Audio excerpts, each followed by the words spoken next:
When I landed in Tehran, in Mehrabad Airport, the ride from the airport to Tehran was very frightening.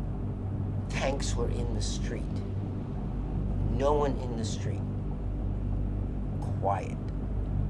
Fear pervading all over the place. Banks burned out everywhere. It was a real critical moment in Iranian history. When I got to the embassy on November 4th, there was another group marching, but this time willing to jeopardize themselves and jump over the gate. And I told my staff, move back, lock the door. This is something different. They never did this before.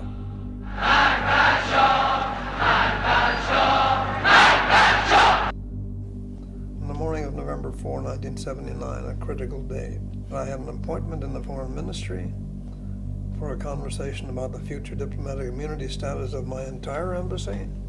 I went, but suddenly that was all upset. Behind the scenes, this radical element of students were maneuvering to put in place a different situation, a radical situation. So I was held in the Foreign Ministry that day. That's where I stayed. I never got out of it. I didn't become a hostage of a bullet-strewn scene in the American embassy. I became a hostage on the other side of town. But obviously I couldn't exclude it from my mind what was happening. I saw my embassy being taken and all of its personnel being used over there on the other side of town. What could I do to prevent that, frustrate that? It turned out there was damned little. I was the American ambassador in Tehran at that time. There I sat in the Foreign Ministry, unable to do anything. It hurt like hell. They stormed the gates, which I think they got through with some bolt cutters. What we did was to close down our main building. It had very heavy doors, it had bars on the windows, so it wasn't something they could get into easily. The attackers found a way into the building through a basement window, and we brought everybody up to the second floor behind a steel door. They have captured one of our security officers, so I get probably one of the worst ideas of my Foreign Service career, which is to go out on the other side of the door and to talk to them. My strategy was work on their sense of shame. I put on this pose of the arrogant professor.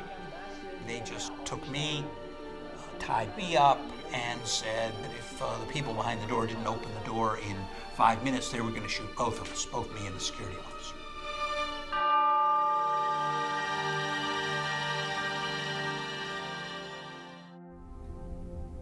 We were treated, as the Iranians called us, spies, Jasusan, and the embassy was called a nest of spies.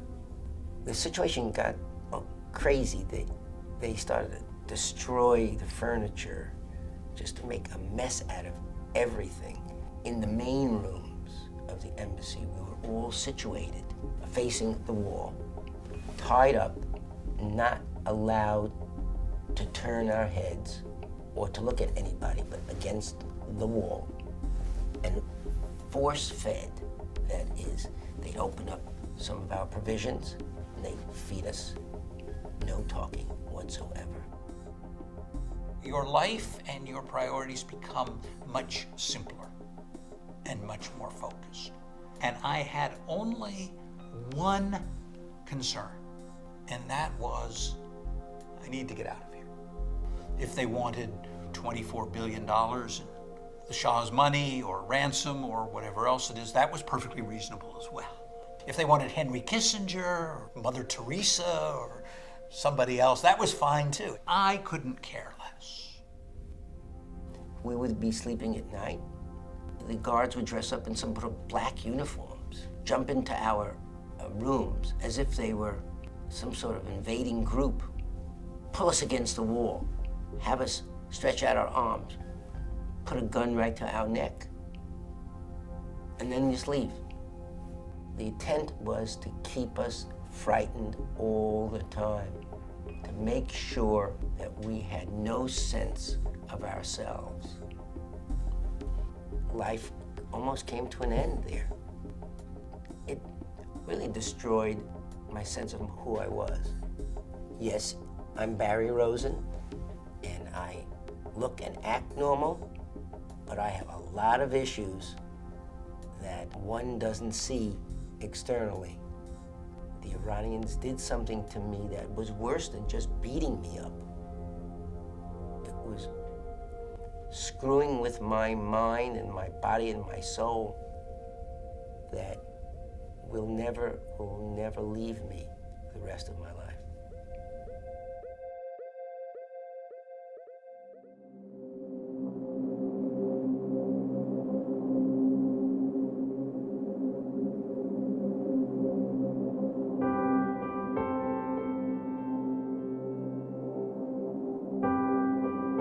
They took us to another area, and they said, "You're leaving." And I said, "All of us?" They said, "Yes, all of you." And a few minutes later, somebody comes and says, "Okay, we're going." The night we were released, I said to the senior hostage, "I look forward to the day when your country and mine can again have a normal diplomatic relationship." In terms of the reception, I must say it was overwhelming. The American citizenry did everything they possibly could to let us know how they felt. They created the Yellow Ribbon concept. It was a symbol of concern on the part of the American community for a group of American men sitting in cells in Tehran.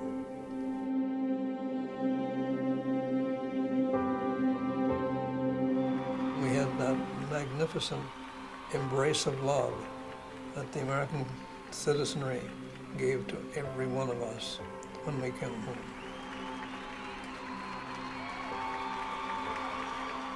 And that we cannot forget.